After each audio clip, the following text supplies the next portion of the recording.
Hürmetli vatandaşım, yukarı liksiyimizin devamı. Abdur Allison mundaq hesapladı. Prezident Trump'ni Amerika tarixida tengdaşsız prezident deb atashqa bo'ladi. O prezident bo'lib saylanganda oddiy odam edi. Siyosat tajribasi yo'q edi. Diplomatik tajribasi ham yo'q edi. Bu hal onun Amerikada diplomatiya çemberigida her qandaq bir guruhning cheklimasiga uchirmaydigan holga keltirdi. O mundaq dedi prezident. Unutib qalmanglar. Trump heliqi Washington ro'yidan ayrilib qoldi deb hisoblagan saylovchilar saylab bergan. Belki şu saylovchilar vaziyatni qalaymi-qallashtiradigan prezident bo'lishni umid qilgan prezident men bo'laman. Belki Çavuşan Amerika Cumhuriyeti o'rtasida urushqa pilti bo'lishi mumkin. Yani bir kichik mavzu. Allison mundaq ko'rsatdi. Ko'p ballarda hech qandaq o'zaro munosabati bo'lmagan voqealar bosh ko'targan davlat bilan asli bor bo'lgan cho'ng davlat o'rtasida urush keltirib chiqardi. Aloqasiz voqealar urush keltirib chiqardi. Masalan 1914-yili Birinchi dunyo urushini keltirib chiqargan voqeada Allison'un qarashicha navbatda Çavuşan yadro krizisi Amerika Cumhuriyeti o'rtasida harbiy to'qinish keltirib chiqarish mumkinligi ayni chog'da Serbiyalik yosh yigitning boyvachchi Fernandinni etib o'ldirib Birinchi dunyo urushini keltirib chiqargan voqeadan ko'p ehtimolga yaqin. Allison mundaq ko'rsatdi. Hozirgi taraqqiyotga asoslanganda Çavuşan Amerikaga yetib kelalaydigan qit'alar aro uchadigan bomba yasamoqchi bo'layotdi. Lekin prezident Trump bir qancha qatim mundaq ko'rsatdi. Çavuşanning Iroq musofirlik raketa texnikasiga erishishiga hargiz yo'l qo'ymaydi. Allison mundaq ko'rsatdi. Çavuşanga bu bu ishni qildirmaslikning ikkili mumkinligi var. Birinchi, Kim Jong-un muhim sebepler tufayli raketa ve yadro qurollarini sinaq qilishni to'xtatish kerak. İkinci, Amerika Çavuşanga harbiy hujum qilish. Agar Amerika Çavuşanga harbiy kuch ishlatadigan bo'lsa, Jungo cho'qim urushga qatnashadi. Chunki Jungo birlik kelgandan keyin Koreya bilan Amerikaning ittifoq tuzishini Jungo ko'rishni xohlamaydi. Bu demek köp devlet katnaşkan ikinci qatimliq Çavuşan urushini keltirib chiqardi deganlikdir. Gerçi Jungo'da Amerika bilan urush qilish bir meydan tomosha ko'rish deb o'ylaydigan bir odam bo'lmasi kerak.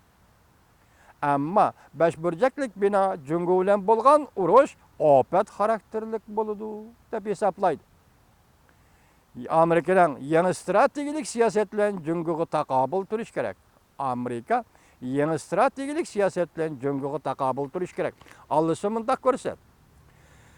Zazirdes bu mening urush tarixi mavzuli kitobni yozayotganda Zazirdes qiltig'i cho'qim urushga elib bordi degan emas. Biroq harakat qo'llansang urushning oldini olishga bo'ladi degan. Sabah prezident Obama vazifa tugagan mezgilda Jungoning rais Xi Jinping yangicha cho'ng davlatlar munosabat tiklashni o'rtaga qo'yib, Zazirdes qiltig'idan olqib chiqqan. Bu so'zning ma'nosi qarshilashmaslik, hamkorlashib o'rtaq g'alaba qilish, xato strategik yo'qim qilishdan saqlanish edi. Lekin Amerika taraf yangicha cho'ng davlatlar munosabati qurish taklifiga aktiv ovoz qo'shgan emas. Sabiq prezident Obama'nın ikinci qatimliq vazifa o'tash muddati ichida Jungo taraf yangicha cho'ng davlatlar munosabatidagi hukmni qayta eg'izga olmaydigan bo'ldi. Amerika taraf yangicha davlatlar munosabati degan hukm mazmuni quruq bir hukm, konkret tadbir yo'q. Jungo bu hukmni xohlagancha tushundirdi deb hisobladi. Masalan, Xi Jinping Keng ketken Tinch okean Jungo Amerika ikki davlatni o'z qo'yniga sig'dira oladi degandek. Ba'zi Amerika mutaxassislari keng ketken Tinch okean Amerika Jungo ikki davlatni o'z qo'yniga sig'dira oladi degan gapning ma'nosi Amerika G'arbiy Tinch okean ishlariga aralashma. Sharq Tinch okeani ishingni yaxshi qilsanglar bo'ldi deganligi deb hisobladi. Lekin strategiya jihatda G'arbiy Tinch okeandan chiqib ketishni Amerika hargiz qabul qilmaydi. Allisa mundaq ko'rsatdi. So'g'oq munosabatlar urushi oxirlashgandan keyin Amerika Sovetlarga taqobil turganda undaq bir loyihani elib chiqib, Jungoning bosh ko'tarishiga taqobil turmadi. Allisa mundaq ko'rsatdi. 1991-yil so'g'oq munosabatlar urushi oxirlashdi. Biz Amerika g'alaba qilg'uchining o'rniga o'tdik. Bu tarixning tuguni deb o'yladik. Yoki prinsiplar asosidagi xalqaro tartib oxir g'alaba qildi dedik. Jumladan demokratik tuzum va bozor iqtisodi. Lekin biz shu vaqtdagi vaziyatga strategik baholash elib bormadik.